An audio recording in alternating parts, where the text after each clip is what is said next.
5년은 밭가기도 못하고 추수도 못할지라 하나님이 큰 구원으로 당신들의 생명을 보존하고 당신들의 후손의 세상에 두시려고 나를 당신들보다 먼저 보내셨나니 그런즉 나를 이리로 보낸 이는 당신들이 아니요 하나님이시라. 하나님이 나를 바로에게 아버지로 삼으시고 그 온 집의 주로 삼으시며 애굽의 온 땅의 통치자로 삼으셨나이다. 아멘. 아멘. 제가 워낙 목소리가 커서요 마이크가 없어도 감사해요. 자, 일단 한번 기도하겠습니다. 거룩하시고 자비하신 하나님 아버지 감사합니다.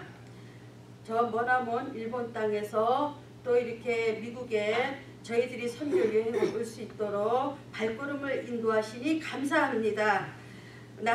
내가 오고 싶어 온 게 아니라 나를 이곳에 보내주신 건 하나님이십니다. 하나님의 뜻과 섭리가 있어서 미국 땅 이 먼 곳을 보내주셨사오니 오늘 이 시간에 복되고 거룩한 주일 첫 시간을 하나님 앞에 드립니다. 오늘 이 예배를 통해서 하나님 영광 받으시고 저희들의 마음의 문을 활짝 열고 하나님을 만나는 시간이 되게 하여 주시옵소서. 아멘. 인간의 쓸데없는 잡생각과 모든 허망한 걸 다 내려놓게 하시고 겸손한 마음으로 오늘 하나님 앞에 이 예배의 제사를 온전히 드려지는 아멘. 시간 되게 하여 주시옵소서. 부족한 여정 이곳에 자리에 섰습니다. 하나님 나는 아무것도 모르지만 성령의 인도하신 대로 오늘도 하나님을 만난 가운데 말씀을 전할 수 있도록 나의 입술을 주관해 주시옵소서. 아멘. 첫 시간부터 마치는 시간까지 동행하시기를 간절히 바라고 예수님의 이름으로 간절히 기도하고 원합니다. 아멘. 아멘. 아멘. 할렐루야. 여기요 어제 잠시 방문했다가 갔는데요. 지금 보니까 개척교회 이제 시작입니다. 그러니까 미국인 교회 안에 우리 한인교회가 있는데 이제 우리 목사님을 통해서 교회가 따끈따끈 순수하고 때가 안 묻은 지금 바로 이 교회가 이제 시작하는 것 같습니다. 내년 1월에 또 이렇게 뭐랄까 설립 예배 이렇게 드리게 된다고 하는 거 보니까 너무나 기쁩니다. 그래서 하나님은 숫자에 보지 아니하시고 우리의 중심을 보십니다. 그래서 여러분들 저는 한 명이 있던 두 명이 있던 관계없이 최선을 다해서 몇만 명 있던 그 앞에서 하듯이 똑같이 변함없이 주의 말씀을 전하겠습니다. 할렐루야. 아멘. 아멘. 예, 그러니까 여러분들 이제 부족하지만 좀 많이 들으시고요. 또 이렇게 말씀과 강의는 훌륭한 목사님들이 많이 하시기 때문에 저는 제가 만난 그 하나님을 간증할 뿐입니다. 할렐루야. 그래서 오늘 일본 땅 와서 첫 시간 첫 예배를 이곳에서 제가 하나님 앞에 간증할 수 있게 되어서 너무 감사하고요. 오늘 이 자리 세워주신 우리 두 분 목사님도 하나님께 또 감사드립니다. 할렐루야. 아멘. 아멘. 예, 이게 아시아에서 선교가 시작된 나라가요. 중국에서부터 시작되었습니다. 그래서 1907년에 로버트 선교사가 25년 노력 끝에 이제 성경을 번역하고 그가 죽기 전에 딱 한 명을 전도하고 세례를 줬다고 합니다. 그리고 태국에서는 우리나라보다 65년 빠른 1819년에 선교가 시작되었는데요. 30년 만에 두 사람이 세례를 받았다고 합니다.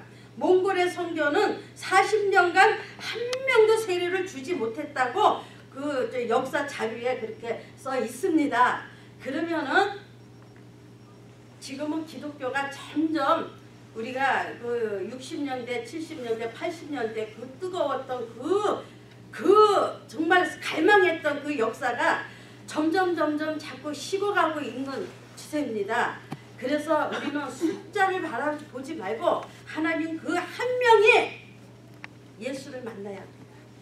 그 한 명이 천하보다 귀한 그 한 명이 하나님을 만나는 것이 가장 중요합니다. 할렐루야. 오늘 이 예배당은 첫 우리 목사님 개척 시작하시는데 분명코 이 자리가 앞으로는 하나님께서 시작은 미약하지만 내나중은 창대케 하리라. 이 자리가 만땅 하나님이 차고 넘치도록 하나님 채우실 줄 믿습니다. 아멘. 아멘. 자, 제 소개를 하겠습니다.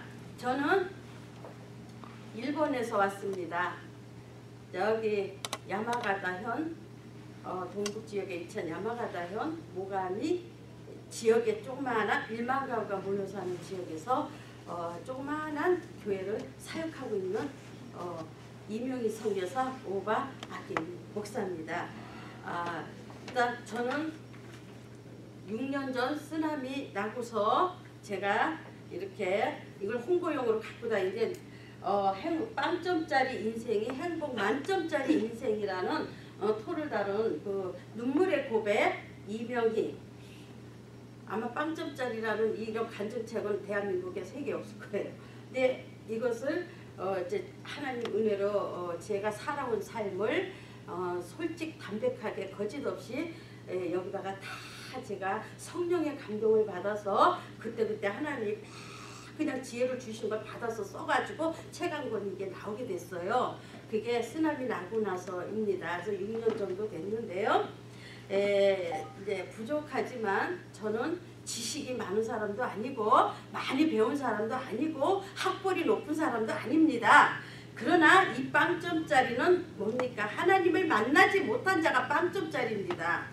하나님의 뜻대로 살지 않고 주여 주여 한다고 하지만 행함이 없는 믿음을 사는 자가 빵점짜리입니다. 그런데 제가 행복 만점은 뭐냐? 예수 만난 뒤에 행복 만점이에요. 새롭게 변화된 삶을 행복 만점이라는 것을 토를 다룬 겁니다. 그래서 빵점짜리 인생의 행복 만점, 그 속에 하나님을 만나기까지의 처절한 눈물의 고백이 이것이 다 담겨있다라는 나의 삶의 자서전입니다. 할렐루야. 그래서 저는 뭐 이렇게 글씨를 잘 쓰는 사람도 아니고 뭐 제가 시인도 아니고 그런데 어쨌든 이게 기적입니다. 저 같은 빵점짜리가. 그래서 이걸 통해서 수많은 전 세계 사람들이 많이 이 책을 구입하신 분도 있고 이걸 통해서 수많은 사람들이 영혼 구원 받아서 또 목사가 된 사람도 있고 교회가 세워진 사람도 있고 그리고 또 이렇게 탈북자들이 또 많이 또 구원받아서 저에게 문자가 많이 오고 그랬습니다. 그래서 제가 부족하지만 6년 동안 하나님 은혜 가운데서 지금까지 이렇게 아름답게 누구로 쓰임받고 있습니다. 그래서 제가 오늘은 간증을 이렇게 해드리는데요.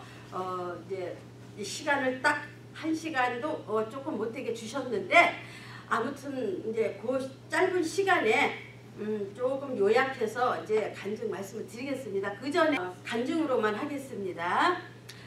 저는 고향이 강원도입니다. 그리고 산골에서 태어나가고 삼척 도계입니다. 거기서 태어나서 강원도 춘천에서 이제 오랫동안 살았습니다. 그러다가 저희는 엄마와 아버지가 폐병 3기로 돌아가셨고 아버지는 6.25 때 북한 병사 때 잡혀가지고 북한으로 끌려가셨고요.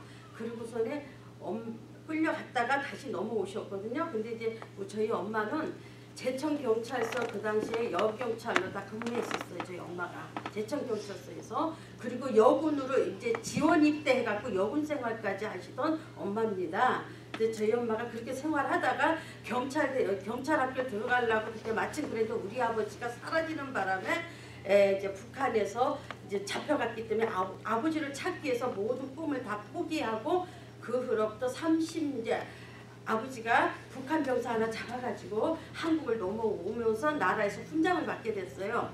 그 후로부터 아버지가 이제 굉장히 폐인이 됐습니다. 아마 북한에서 많이 곤욕을 당한 것 같아요. 폐인이 되면서 제가 태어나면서 저희 엄마 이제 그 후로 엄마가 모든 꿈을 잃고 나서 우리 엄마가 안질뱅이로 다리가 오금이 붙어서 걷지 못한 상태에서 저를 임신을 했어요. 임신을 해갖고 앉아서 있을 때 우리 아버지가 폐인된 아버지가 술을 드시면서 맨날 우리 엄마 배를 차고 그랬어요. 제가 뱃속에 있는데 발길로 차면서 우리 엄마 보고 맨날 죽으라 그러고 그렇게 저는 엄마 뱃속에서부터 폭력을 당하면서 태어난 사람입니다. 그렇게 살다가 제가 태어나면서 우리 아버지가 우리 형제가 그렇게 많은데 그중에 우리 아버지가 나를 그렇게 미워했어요. 근데 우리는 형제가 몇이냐면요. 죽은 사람까지 합치면 8남매인데 제 위로 언니가 둘 죽고 6이었대. 그리고 제 바로 위에 오빠가 하나 죽고, 그리고 바로 밑에 여동생 쌍둥이가 둘 죽었습니다. 그리고 우리 아버지도, 그리고 아버지마저 죽었습니다. 그럼 몇 명이 죽었어요? 우리 엄마 송장을 몇 명 치렀겠습니까? 둘, 넷, 다섯, 6명을 송장을 치렀어요. 그리고 이제 저희 오빠 하나가 있고, 제일 큰 오빠가 있고, 막내 여동생이니까 저하고 3남매를 남겨놓고 다 갔습니다.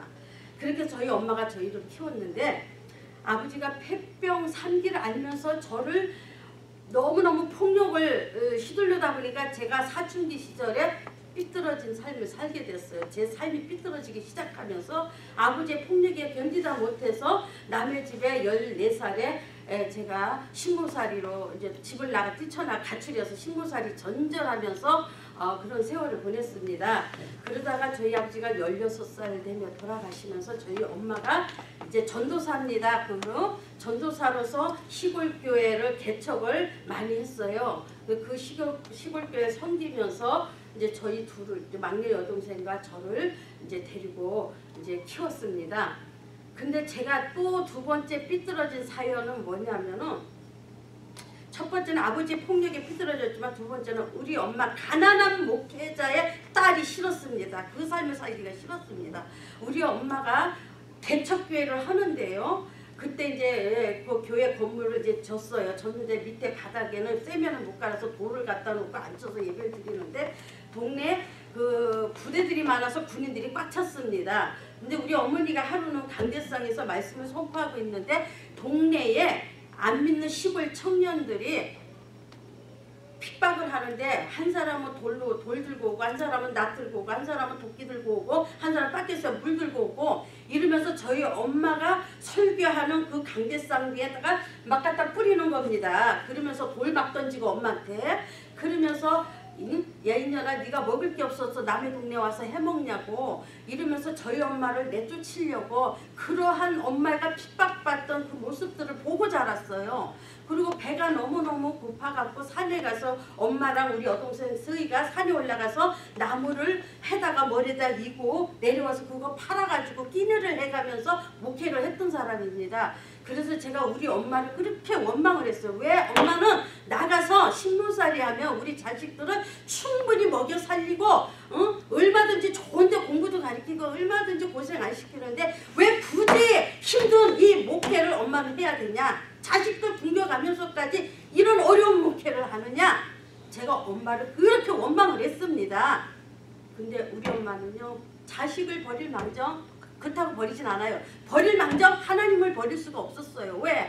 우리 엄마 30대 때 안질뱅이로 있을 때 저를 낳았는데, 그 후에 저 용문산 기도원에 거기서 이제 그 장로님이 계신데 거기를 갔다가 하나님의 기적을 체험하고 오금이 붙었던 우리 엄마가 다 일어나면 기적을 체험하고 일어나면서 지금까지 걷고 다녀요. 그때 체험을 했기 때문에 엄마는 그때 목숨 걸고 목회를 하기 시작한 겁니다.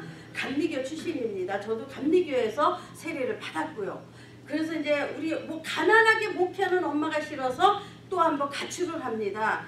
그러다가 19살에 가출해갖고 저기 배가 너무 고파서 밥 좀 많이 주는 남자를 만나고 싶었어요. 그런 것이 그 시골에 좀 우리보다 더 잘 사는 남자를 만나면 배는 안 골겠지. 배가 고파서 만난 남자가 우리 교회에 나오는 군인 아저씨 한 사람을 만났는데, 19살에 연애 결혼 우리 엄마 몰래 만나서 그렇게 만나가지고 이제 신랑 집에 몰래 가출해서 거기 가서 동거 생활하게 됐어요. 동거 생활하다가 소문이 나면서 엄마가 이제 와서 보고 어쩔 수 없으니까 이제 그리고는 이제 결혼식을 올렸습니다. 그때 20살에 결혼식을 올렸어요. 19에 이제 동거하고 20살에 결혼식을 올렸는데, 그 결혼식을 교회에서 올렸는데 그 당시에 줄에 서준 목사가 누구냐면 지난번 캔슬했던 멕시코 선교사님이 줄에 서줬던 사람이에요. 그 사람이 예? 우리 시골교회 담임 목사였고 캔슬하고 지금 이쪽으로 돌렸지만요. 그래서 이제 그렇게 결혼을 하고 난 뒤로 배만 부르면 다 될 줄만 알았던 제 인생은 그걸로 끝난 게 아닙니다.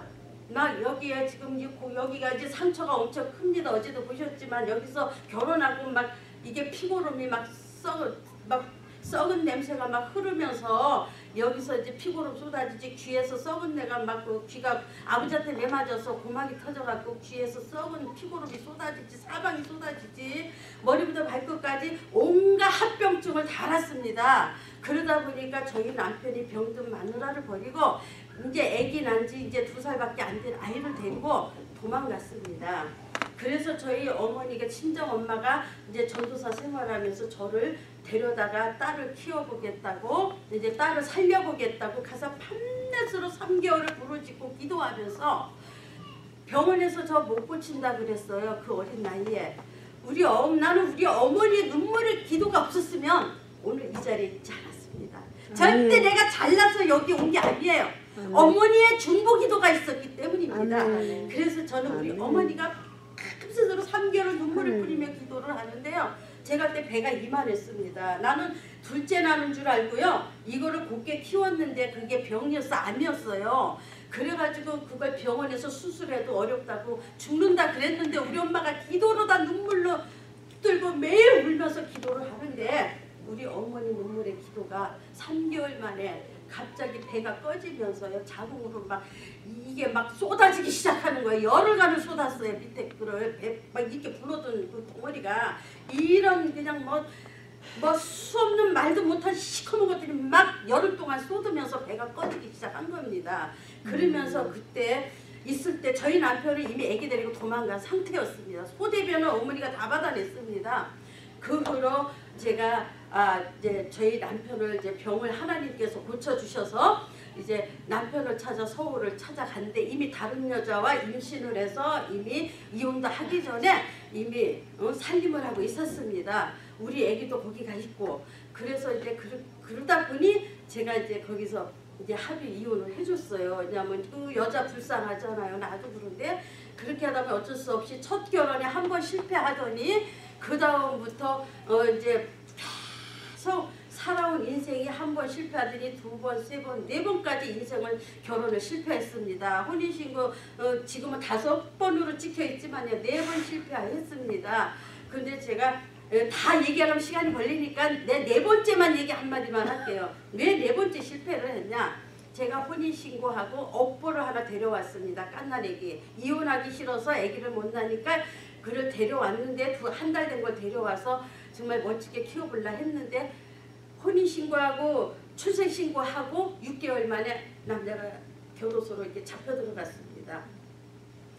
내용을 안죠. 저를 만나기 전 6개월 전에 이 남자가 친조카 성폭행 강간으로 친누나가 고소해가지고요.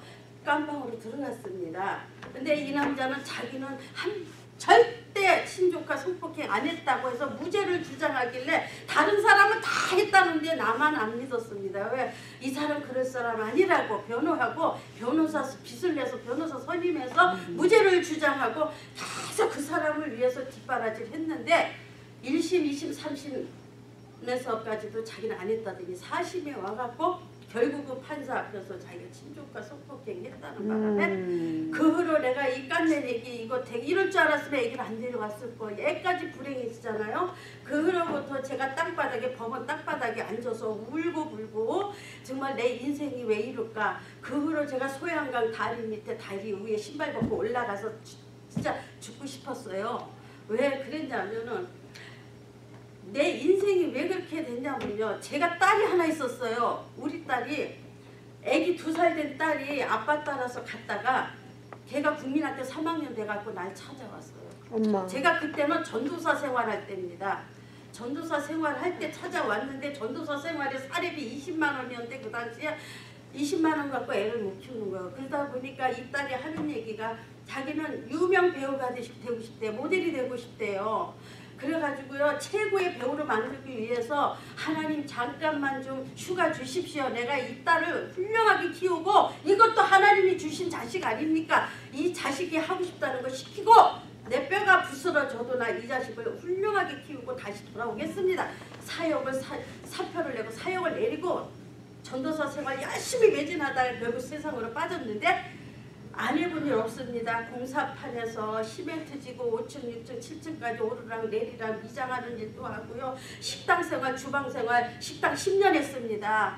안 해본 일 없어요. 돈이라면. 그러던 어느 날 우리 딸이 일을 하는데 월급을 안 주니까 애를 중학교를 못 보내게 된 거예요. 그래서 애를 망치겠어요. 그래서 이 애를 보내기 위해서 이 애가 보내야 되겠더라고요. 아파트로. 그랬더니 이 애가 하는 소리가 있습니다. 국민학교 6학년이니까 엄마가 나를 보내면 나 저 소양 강물에 뛰어내려 자살할 거야. 6학년짜리가 그 말을 해요. 엄마가 나를 고생되더라도 나를 키워주고 훌륭하게 내가 잘 되면 엄마를 효도할게. 그런데 그 억장이 무너지는 그 소리 듣고 방법이 없었어요. 이게 안 돼. 내가 건강도 안 좋았고요. 그래가지고 애를 키울 능력이 안 돼. 이럴 줄 알아서 내가 몸을 팔아서라도 애를 키워야 되는데 나는 그렇게 할 수가 없었어요. 몸이 아팠어요. 그때도.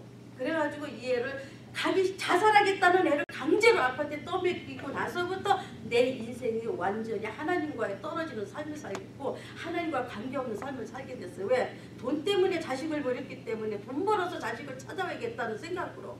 그러다 보니 이제 하루에 소주 3병씩 들이키고 세상 친구 만나고 깡패들하고 어울리고 이러다 보니 조폭생활도 뛰어들고 진짜 세상 만사 돈이라면 안 해본 일 없었어요. 그리고 술집에 가 술 장사도 하고 세상 만사 밑바닥까지 내려간 제가 결혼 4번의 실패를 마저 한 겁니다. 왜? 내 몸에 병이 와서 먹고 살기 힘드니까 재혼을 또 하게 되고 또 하게 되고 그렇게 하다가 결국은 4번째 남자 결혼에 그 성폭행 간감으로 인해서 마지막을 접고 저기 낙산 해수욕장으로 밤중에 거기를 갔습니다. 그리고 12월인데 너무너무 추워가지고요. 그 추웠는데 바닷가 물속으로 뛰어들어갔습니다. 그리고 머리에 고드름이 막 펴는데요. 차라리 내가 이렇게 살 바에 이제 이미 하나님은 내 안에서 다 떠났다고 생각했습니다. 왜? 이제는 하나님의 뜻대로 살지 않고 전도사 생활, 네가 언제 전도사 생활했던 여자냐? 네가 언제 부름받아 나선이 이 복음 죽음을 무릅쓰고 가오리라 했던 네가 언제 네가 하나님의 주의 종이냐? 내 안에는 할 수 없습니다. 그 짓밟힌 인생. 그러다 보니 자살하려고 낙산 해수욕장 바닷가 물속으로 들어가는데요. 점점 물이 여기까지 차기 시작하는데요. 어디선가 우리 어머니의 눈물의 그 함성 소리가 막 기도의 소리가 막 들려옵니다. 명희야 죽지마 죽지마. 네가 죽을 힘이 있으면 살아. 그것이 자꾸 나를 가로막는 거예요. 엄마의 그 목소리가. 그래서 뒤다 보니까 못 가고 뒤로 넌 죽으면 지옥 가. 자살하면 안 돼. 그래가지고요 뒤로 가다 보니까 바깥으로 나도 모르게 나갔는데요. 그게 모래사장에 떼굴떼굴 굴르면서 내 인생을 앞으로 내가 어디를 가야 되냐, 내가 어디 가서 어떻게 살아야 되느냐 통곡을 하면서 모래사장에서 얼음 고름이 돼가지고요 막 두들기며 울고 있는데 그 껌껌한 얼음사장에 어떤 남자 2명이 지나가면서 하는 소리가 있습니다. 나는 모르는데 내 뒤를 지나가면서 아줌마 낙심하지 마시오. 당신은 앞으로 크게 될 사람이오. 이러고는 쓱 지나가도 이렇게 보니까 아무도 없는 거야. 남자의 목소리가 2사람이 지나가면서 이렇게 보니까 아무도 없어. 당신 누군데 나한테 그래. 낙심하지 마. 당신은 앞으로 크게 될 사람이야. 이 소리를 남기고 떠났어요. 그 후로부터 내가 대한민국에서 이 몸이 육신이 다 썩어 문드러진 내 육신, 영적으로 육적으로 다 짓밟힌 내 인생 어디 가서 보상받냐? 누가 나를 구해줄 사람이냐? 누가 이 사망의 몸에서 나를 구해주랴? 누가 저 질투에서 나를 건져주랴? 저는 이미 하나님을 떠났기 때문에 하나님이라는 걸 부르짖는 것조차도 입에서 안 나왔습니다. 그에 대한민국이 싫었습니다. 대한민국이 싫어서 제가 그 후로 우리 친구가 그래요. 저 미국 저 일본 땅에 가면 저는 해외에 이렇게 일본 사람들도 저기 한민들이 많이 사는 것도 몰랐어요. 순진했어요. 돈 버는 데만 정신 빨았기 때문에. 근데 이렇게 해외 나가는 방법도 몰랐습니다. 그런데 저 일본에 가면 돈 많은 남자가 있다고 친구가 소개를 하더라고요. 그러다 보니까 나같이 만신창이된 여자를 누가 받아주냐. 나같이 이렇게 썩어 들어가는 나를 누가 받아주냐. 모두가 세상이 다 나를 버리고 남편이 나를 다 떠나고 남편도 떠나고 우리 심지어 친정 식구까지 집안 망신시켰다고 다 날 버렸는데 나 같은 인간을 누가 받아주겠냐.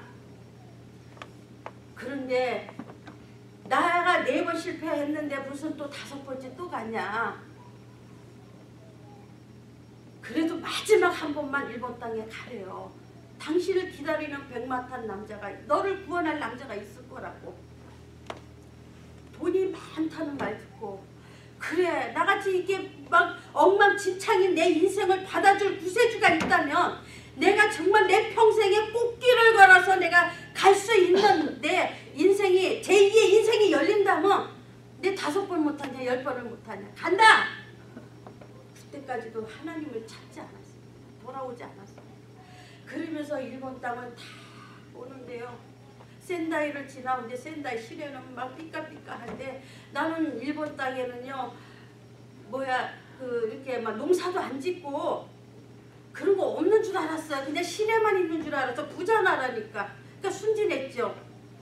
우상이 많다는 것도 몰랐습니다. 근데 제가 센다이를 다 2002년인가 그때 센다이를 이제 저를 중매하는 중매 그 친구가 저를 태워서 막 한 2시간을 갔는데 산 밑으로 밤에 늦게 도착을 해서 갔는데요. 아니 이 산 밑에 무슨 백마탄 남자가 나를 기다리고 있느냐. 이곳에 무슨 내가 출사할 길이 뭐가 있을까 이런 생각을 했습니다. 근데 가다가 보니까 껌껌한데 아무도 안 보입니다. 그래서 다들 자나보다 생각을 하고 아침에 일어났더니 농사도 안 짓는 산도 없다고 생각했는데 산 속에 딱 돌아가면 제일보다 이제 날이 밝으니까 산이 보이잖아요. 거기에 집이 한 1만 가구가 모여 사는 겁니다. 그래서 아니 이 산골에 나를 구해줄 구세주가 누가 있냐. 나 같은 인간을 구해줄 사람 누가 있느냐. 그저 돈이 많으니까 아무 소리 말고 가서 행복하게 살으래요. 고생하지 말고. 선을 봤습니다. 선을 봤더니 그 남자 첫 남자 선을 봤는데 이 남자가 나를 마음에 들어 해요. 근데 이런 망신챙되고 뚱뚱하고 볼품없는 나를 이 남자가 내가 마음에 든대요. 내 손도 그렇게 천사같이 이쁘게 봤대요. 근데 나를 아껴줄 남자인가 보다. 이 남자가 좀 다른 남자하고 다르네. 나 이렇게 병들었는데 나를 위해주는 남자인가 보다 생각을 하고 혼인신고 5번째 해버렸습니다. 자, 5번째 하고 나니까 어떻게 됩니까? 첫날 밤에 저희 남편이 통장을 5, 6개를 들고 옵니다. 내 앞에다 쫙 펴놓고 하는 소리가 아낌이상 난 사실 돈 한 푼도 없어. 통장 한번 봐봐 이러더라고요. 근데 통장을 다 열어보니까 전부 다 동그라미 제로였습니다. 통장이 전부 다. 이거를 보는 순간에 통장을 내던지고 2다리를 뻗고 도대체 일본의 백마탄 남자 공주마마가 되려고 왔는데 나를 속인 거냐 이거예요. 그러면 나는 여기서 앞으로 어떻게 사냐는 얘기야. 통장에 돈은 하나도 없어. 그것까진 좋아. 빚이 한국 돈으로 1억 가까이 있대요. 거기다 나를 또 친구한테 속입이 3천만 원 줬다네. 빚을 냈대 그것도. 그럼 어마어마하지 않습니까? 그럼 난 팔려온 인생이란 말입니다. 그럼 나를 갖다 이 산속에다 팔아먹은 거 아닙니까? 에? 그러다 보니까 이 산속에서 내가 꼼짝없이 언어도 안 통하는데 내가 종살이로 끌려왔구나. 나는 인신매매로 당했구나 생각을 했습니다. 근데 자 봐요. 나 같은 인생 다시 한국을 간들 누가 날 받아줍니까? 이 만신창된 여자를. 그래서 여기에서 그냥 사는 것이 나는 이 집에 거기다 우리 시어머니 돈 빚만 있으면 되는데 시어머니까지 모시고 살아야 하고 거기다 벼농사 짓고 하니까 농사일도 해야 되고 어쩌다가 이는 인신매매에 여기 끌려와가지고 여기서 이렇게 사는가 정말 너무너무 한심한 거예요. 그러다 보니까 막 통곡을 하고 우는데 어떻게 할 수가 없더라고요. 그래가지고 맨날 이거 마셨어. 이거 마시니까 우리 남편 왜 하고 토하면 신랑이 말없이 와서 토한 거 닦아주고 수건 물 떠다가 얼굴 닦아주고 손가락을 안 뿌리네 이 남자가. 이 남자 정말 날 버릴 사람 아닌가? 내 남자가 다 버렸는데 이 사람은 날 안 버리나? 이렇게 날 신경질 안 나는가? 생각을 했어요. 지켜봤습니다. 그러고 있는데 어느 날이었습니다. 시어머니가 나한테 매일 돈 벌어 오라 그러는 거예요. 나는 한국같이 남자가 돈 벌어다 주면 여자가 그걸로 살림을 오손도손 할 줄 알았지. 일본이 이렇게 물가 비싼 세계 강대국에 돈이 많은 나라니까 여자는 편안하게 사는 줄만 알았어요. 일본이랑 미국이랑 똑같더라고 보니까. 여자도 같이 벌어야 살더라고요. 그래서 나보고 돈 벌어 오라고 막 하는데 진짜 나 인신매매 팔려왔네. 나보고 돈 벌어 오라 하는 거 보니까 내가 말이 통해. 어디가 일을 하지. 그러다 보니까 그 피신한 곳이 어디냐 하면 제일 깊은 산을 선택해서 그 시골에서 날 써줄 사람 누가 있어. 이 망신책에 썩은 냄새랑 뒤에서 썩은 내가 나고 막 하는데 저 깊은 산을 선택했습니다. 시어머니 시집살이 싫어서. 그래가지고요 제가 거기서 배낭을 지고 산에 높은데 7년을 배낭 지고 다니면서 산나물 죽순 손가락만한 거 그거 뜯어다가 저 가게에다 팔아가면서 시어머니 남편을 먹여 살렸어요. 빚쟁이 집을 먹여 살렸습니다. 그때까지도 하나님 앞에 돌아오지 않았어. 하나님을 안 찾았습니다. 근데 7년을 이걸 지고 다니다 보니 내가 지금 요새 파스 붙이고 다녀. 이제 나타나요 제 골병이.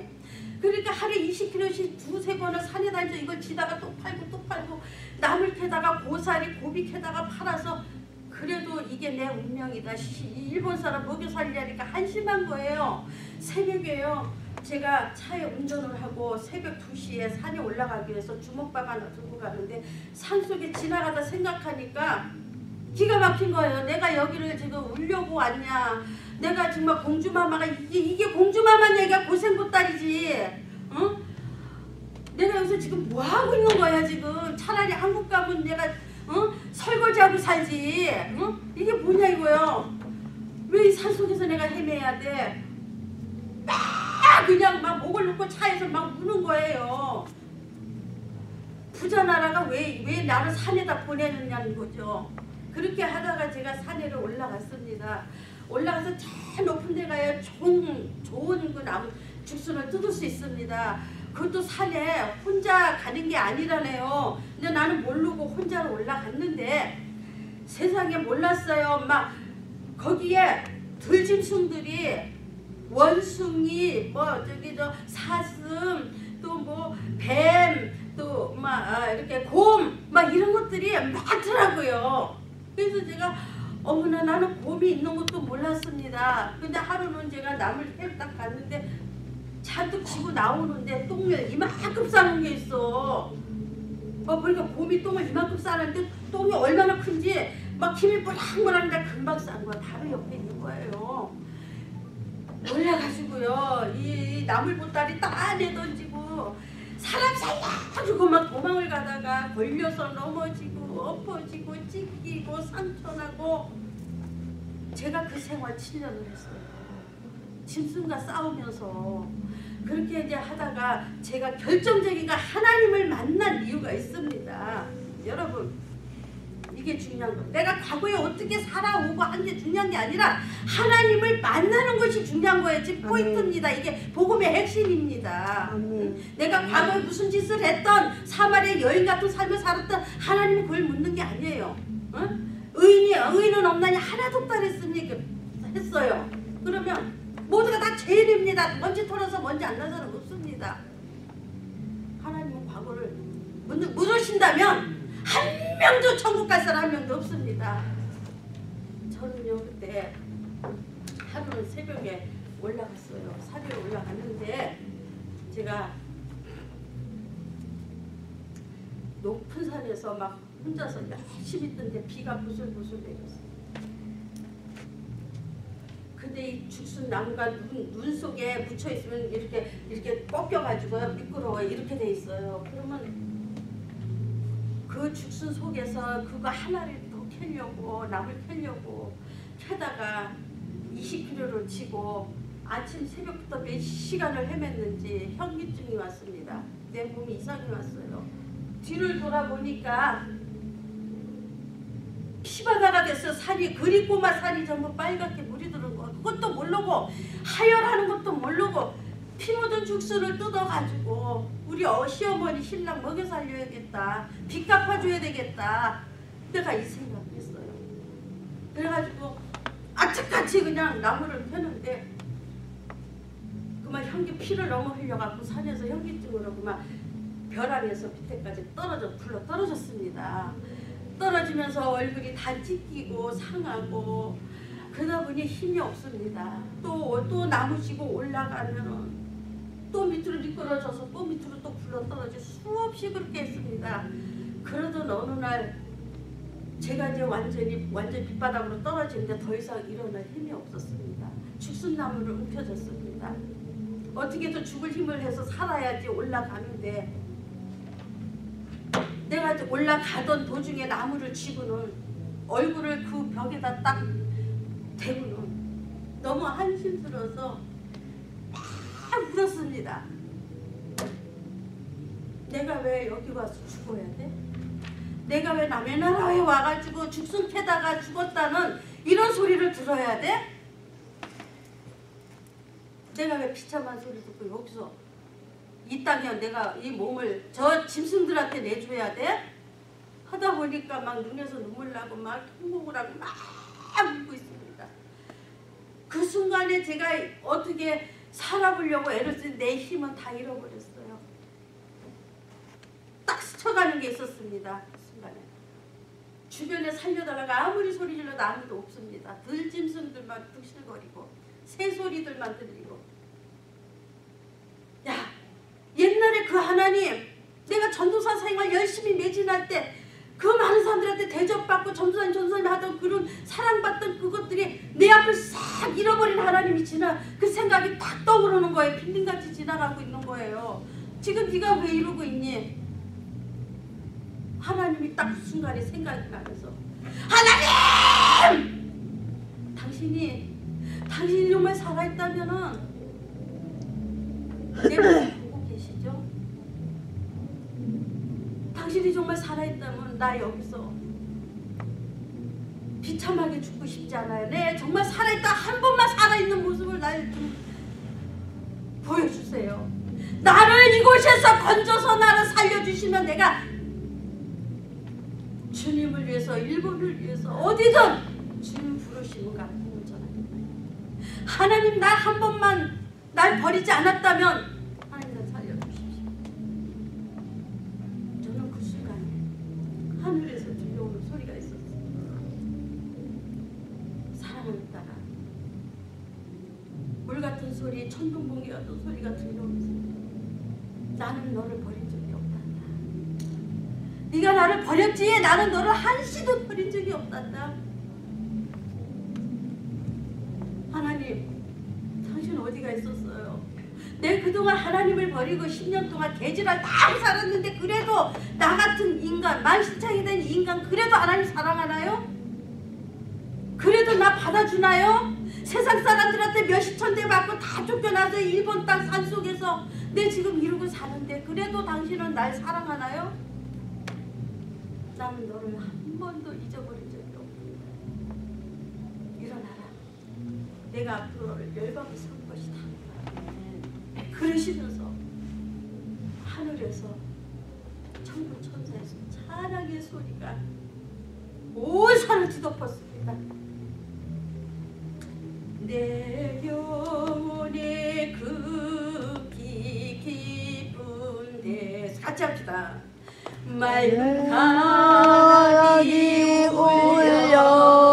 울려나네 하늘 고조가 언제나 흘러나와 내 영혼이 돋구소서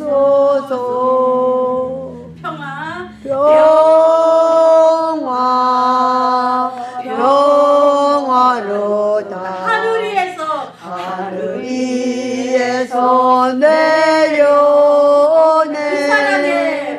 그 사랑의 물결이 영원토록 내 영혼을 덮고소서. 순간에 하나님을 잃어버리고 10년 동안에 짓밟혔던 내 인생 가진 거는 사방이 찔린 상처밖에 없었어요. 그 상처를 그 그 순간에 주님이 나를 만져주셨습니다. 수가성 같은 이 여인에게 손을 내미시고 갈급한 내 영혼을 해결해 주셨습니다. 요한복음 4장에 보면 수가성 여인이 나옵니다. 이 여인이 육적으로 볼 때는 5명, 6번째 남자도 네 남편이 아니라고 그랬지만 우리가 영적으로 볼 때는 우리 모두가 다 수가성 같은 여인의 삶을 살고 있습니다. 무엇이 수가성 여인? 하나님을 만나지 못한 게 수가성 여인입니다.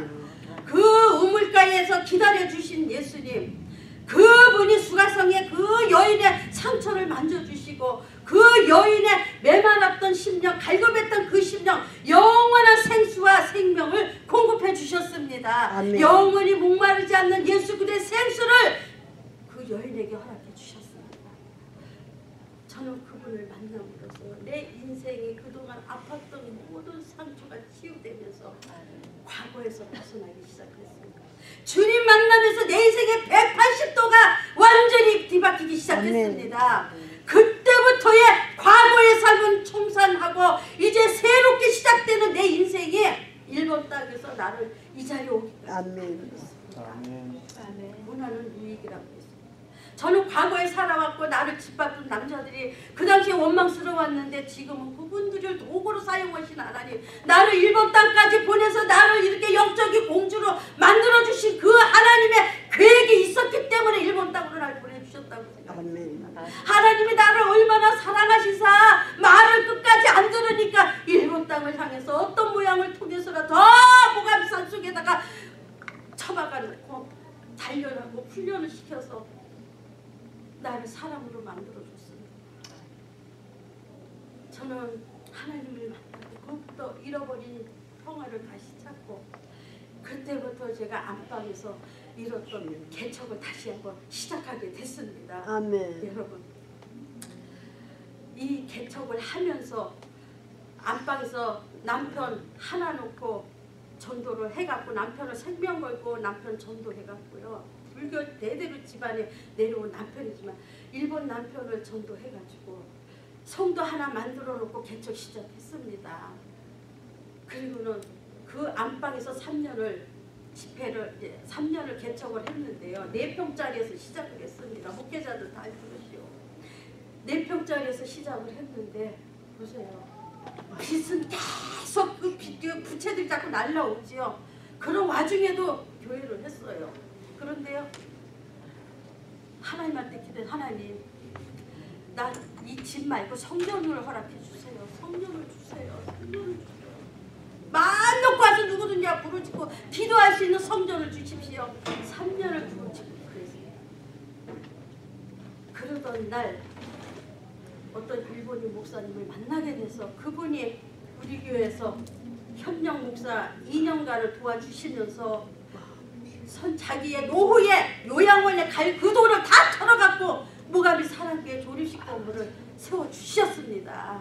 그렇게 하고 우리 집에 빛에 하루에 매일 날라오는 그 큰 빛을 그 목사가 돈 다 일본 목사가 다 털어가지고 제 빚을 갚아줬습니다. 하나님은 이렇게 위대하게 역사하십니다. 할렐루야. 아멘. 하나님의 일은 따로 없어요. 하나님을 믿는 것이 하나님의 일이라고 성경에 분명히 말하고 있습니다. 아멘. 그래서 우리가 말씀을 전하고 봉사 열심히 하고 전도 많이 하고 이게 하나님의 일이 아니라 하나님을 잘 믿고 예수 잘 믿는 것이 바로 하나님의 일입니다. 할렐루야. 아멘. 여러분, 우리는 만남이 중요합니다. 난 여기 오신 분들 처음으로 만나는 분들 전부 다 처음으로. 우리 권사님은 샌다이에서 쓰나미 지역에서 나하고 10년을 넘도록 교제했지만은 난 내 간증 내 집회 한 번 들어본 적 없습니다. 그러나 누구와의 만남이 중요합니다. 나는 이번에 여기 일본 땅에 미국 땅에 와가지고요. 나는 정말 우리 목사님의 귀한 분을 만났다는 게 내 금덩어리가 내 재산입니다. 우리 여기 담임 목사님 만난 것이 나의 재산입니다. 여러분, 저 이영신 목사님도 처음 뵙지만요, 저를 만나겠다 여기까지 와주신 것만 해도 귀한 재산입니다. 여러분, 모든 가지가지 성격을 가진 사람들과의 만남이 있고 트러블 생기고 다투고 싸우지만은 다 떠나서 가장 중요한 거는 예수를 만나야 삽니다. 할렐루야. 예수를 만나지 않으면 내 가진 지식과 지위와 명예와 권력과 그 재산이 아멘. 무슨 소용이 있습니까? 하나님을 만나고 내 영혼 구원받아 천국 가는 것이 우리의 목적입니다. 아멘. 내가 회개해야 합니다. 아멘. 회개를 할 때 하나님께서 나의 죄를 밟아 없애주신다고 성경이 말하고 있습니다. 회개는 다시 뒤돌아보지 않는 겁니다. 과거로 돌아가지 않고 두 번 다시 과거의 얘기를 하지 않는 겁니다. 미래입니다. 하나님은 미래의 하나님이십니다. 생명의 하나님이십니다. 하나님은 예수님은 내가 길이요 진리요 생명이니 나를 말미암지 않고는 아버지께로 올 자가 없다고 했습니다. 우리 남편 그 후로 예수 영접하고 지금은 나의 든든한 동력자가 돼서 제가 세계를 어디를 가도 우리 남편은 교회에서 잠을 잡니다. 그리고 눈보라치고 5m 6m 내리는 오지의 지역이지만 그래서 내가 복음 들고 어디든 돌아다닐 때 사고 나고 문제가 생길까봐요 엎드려서 여정을 지켜달라고 기도해주는 나의 든든한 남편 동력자입니다. 저는 한 달 동안 거의 나가면 한 달입니다. 한 달 있다 꼭 말일날은 반드시 집으로 들어갑니다. 왜? 목사이기 전에 선교사이기 전에 주부기 때문입니다.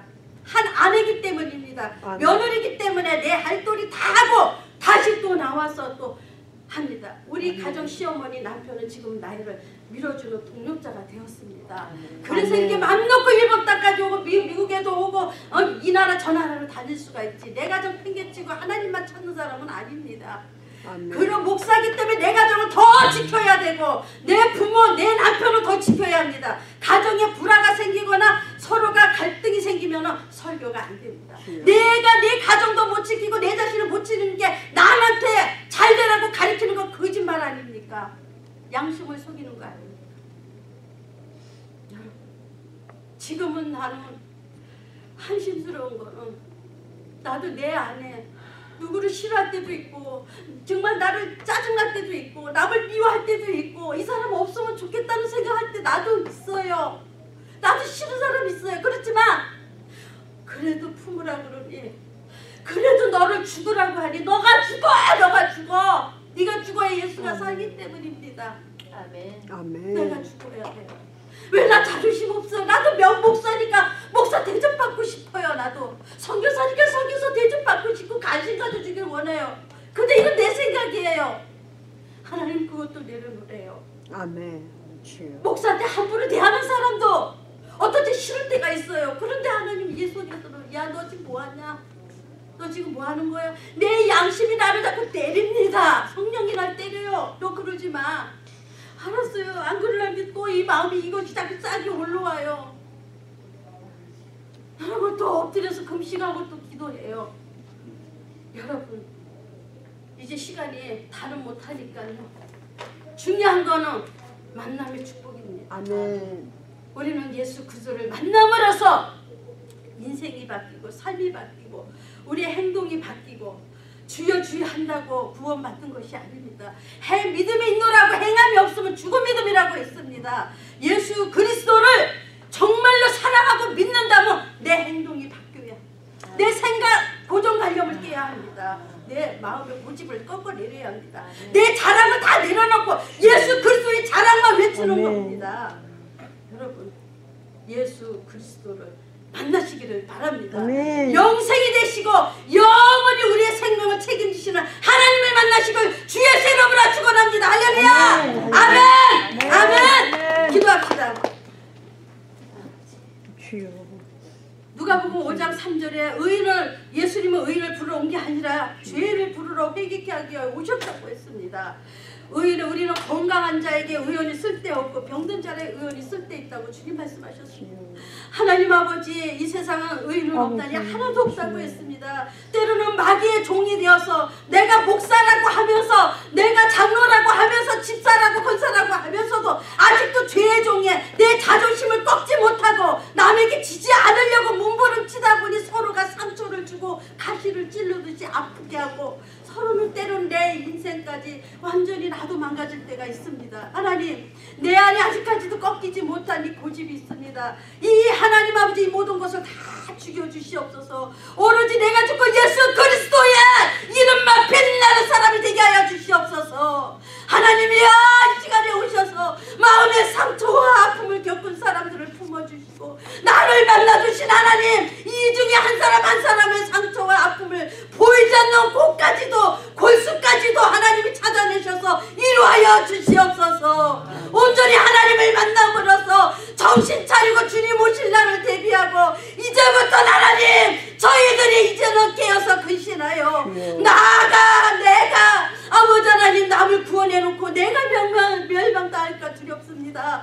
하나님 아버지 내 교만도 죽이고 우리의 고집과 생각과 사상과 모두 고정관념을 다 깨부셔 주시옵소서. 온전히 겸손하고 낮아져서 온전히 하나님 앞에 무릎 꿇고 겸손히 내가 죽어지는 삶을 살게 하여 주시기를 원합니다.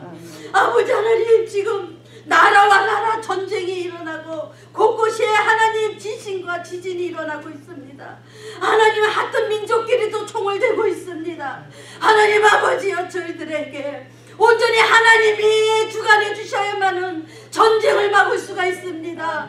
대한민국과 전 세계를 평안을 지켜주시옵소서. 김정은의 그 아버지 하나님 그 마음을 하나님께서 막아주셔서 전 세계의 영혼들을 보호하여 주시기를 간절히 바라옵나이다. 특별히 오늘 이곳에 목사님께서 또 이렇게 개척을 시작했습니다. 하나님, 시작은 약하지만 내 나중은 창대케 하리라 하셨습니다. 어렵고 힘들 겁니다. 얼마나 그 한 영혼을 품고 그 한 영혼이 하나님의 사람으로 온전히 만들기 위해서 내 뼈와 살이 깎이는 아픔을 겪어야 되는데 하나님, 우리 선교사님들 한 사람 한 사람을 지켜주시옵소서.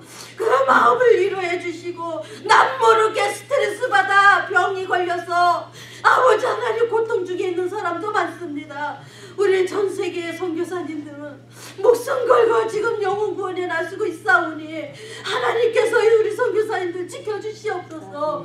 특별히 교회 이제 1월달에 이제 아버지 설립 예배를 드린다고 하오니 우리 목사님이 앞으로 이 사역 감당하는데 크게 쓰임받게 하시고 그 한 영혼 한 영혼을 아버지 하나님 닭이 병아리를 품듯이 그 영혼을 품을 수 있는 아버지 하나님의 주님의 귀한 목자로 아름답게 영혼들을 잘 위해서 쓰임받는 도가 되게 하여 주시옵소서. 아멘. 주여 감사합니다. 우리 함께 통성기도 한번 하고 목사님 나오시겠습니다. 주여 주여 주여. 하나님 아버지 감사합니다. 오늘 주님을 만나기를 원합니다. 내가 주를 만나야 내가 변화됩니다. 그래야 내가 예수를 증거할 수 있습니다.